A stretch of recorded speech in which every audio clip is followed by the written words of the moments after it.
What's more likely? Never say never, but never. All right, Randy, pretty simple game we play. I give you two options. You say which one is more likely. Okay. TJ, Mike, feel free to chime in. Yeah. All right, these two teams played last night in Canton. Jaguars, Raiders. What's more likely? The Jaguars have the #1 pick again, or the Raiders make the Super Bowl?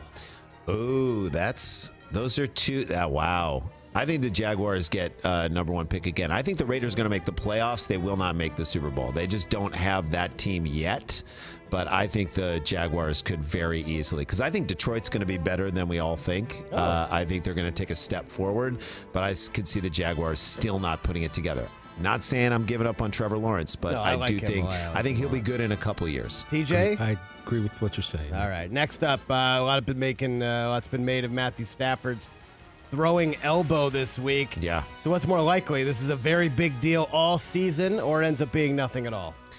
I mean, if it was nothing, we would not be hearing about it. You peel back the carpet to see all the times the dog has peed on the floor. You know what I mean? Yeah. You just peel it back and you're like, wow.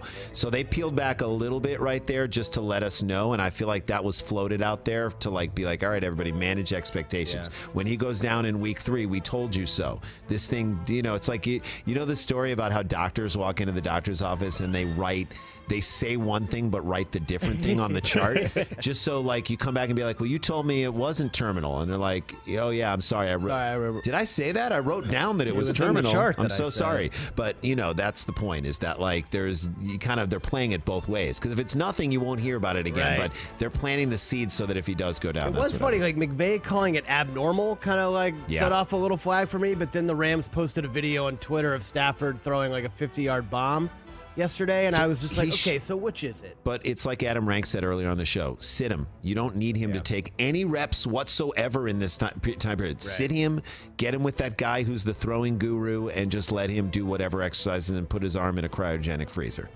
All right, moving on, guys. We know Cooper Kupp had one of the greatest wide receiver seasons ever last year. Offensive Player of the Year, he was amazing. Justin Jefferson for Minnesota thinks that he's better than Cooper Kupp. So what's more likely? The wide receiver to have the better season in 2022, Cooper Kupp or Double J? I mean, Cooper Kupp's amazing. And again, this is somewhat predicated on the fact that Stafford's got to be around. Right. If Stafford's not around, I don't know if Cooper Kupp has that year. And so a little bit of that elbow abnormality or abnormalness, that kind of gets into it. I think it's still going to be Cooper Kupp. I mean, I like JJ, but I think it's going to be Cooper Kupp. TJ, how much are you going to pay for Justin Jefferson in your auction draft? Oh, man. I mean, you're not going to get him for less than 35, 36. Okay. $40. So, wow. Yeah. Wow. It's going to Is he going to be #1, or is Kupp going to be #1, you think, in your league?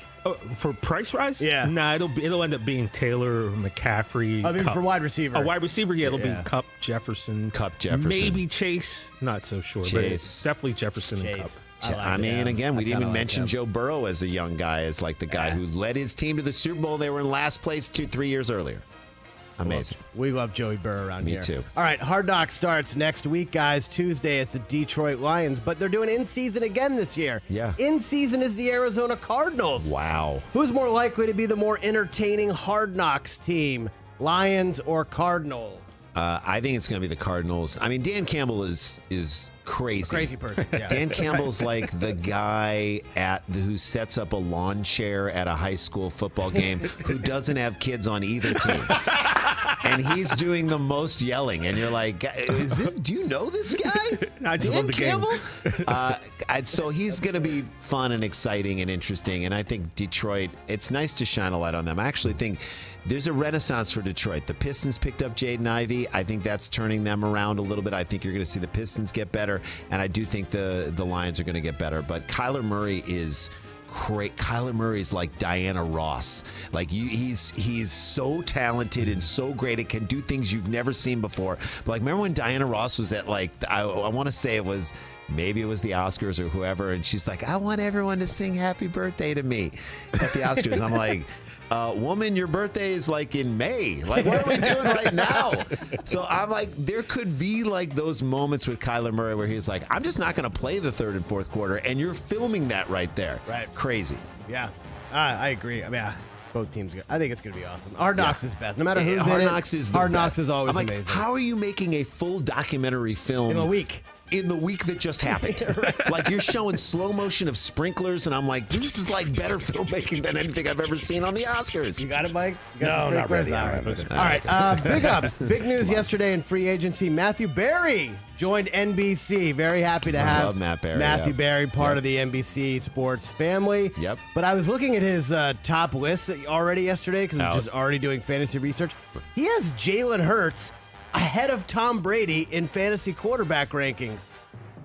That's Whoa, crazy. who's the quarterback you want in fantasy this year? Jalen Hurts or Tom Brady? So I always, and I don't know if you guys do this, if I auto draft, I get Jalen Hurts. If I do the draft myself, I pick Tom Brady because it's like, no, you're going to pick the best looking piece of food that's there. Right. Whereas like the auto draft is like, no, you need broccolini first. And I'm like, a broccolini. So I end up like with running backs and tight ends and wide receivers, and then like 5th or 6th round, I get like Ryan Tannehill is my QB. It's like no dice. But when you really should get Tom Brady but my brother had Tom Brady in fantasy last year. He had him, and he wasn't great. He wasn't great, and Jay was like kind of upper part of it, but not in the top 2 or 3. Jalen Hurts might be that guy to rush for a touchdown, run for more yards, and those things count. So They really do. I think it's a tough call. I'm going to go with Matthew Berry and say Jalen Hurts is the better fantasy pick. I'm not saying he's a better quarterback, better fantasy pick. DJ? What you're saying makes sense because with her, you're accumulating all these points with Hurts, and we're not.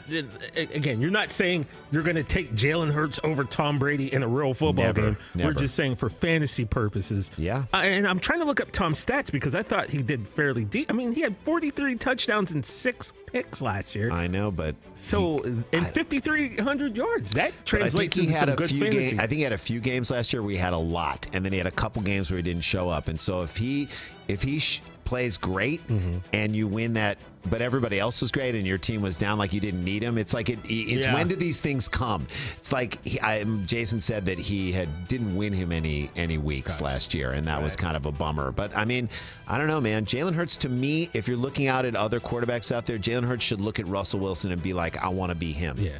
I could be him. And I'm not an Eagle fan, as you guys know, but I'm really worried about that team this year. All right, and last by the way, one. Chris, I've already done this is no lie, 48 mock drafts. Yeah, I believe it. Already, okay? I believe it. I mock draft a lot, so I'm ready. Fantasy is the Get your mock best. All draft. right, last one just for you, Randy Sklar, Yeah. Michigan man. What's more likely, Michigan gets back to the college football playoff or the SEC wins the championship once again?